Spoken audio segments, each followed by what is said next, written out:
Research says that 95% of all children on the autism spectrum never make it beyond high school. A small 3% make it to college, and an even minuscule 2% ever get into a job or any kind of business. It's not that parents don't provide the intervention. Then why is it that children on the autism spectrum are not able to make it big?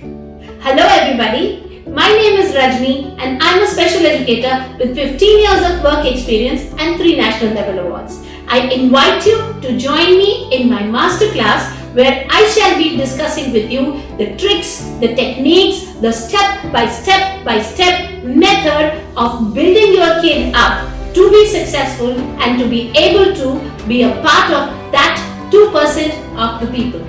Click on the join button below and I shall see you at the Autism Masterclass.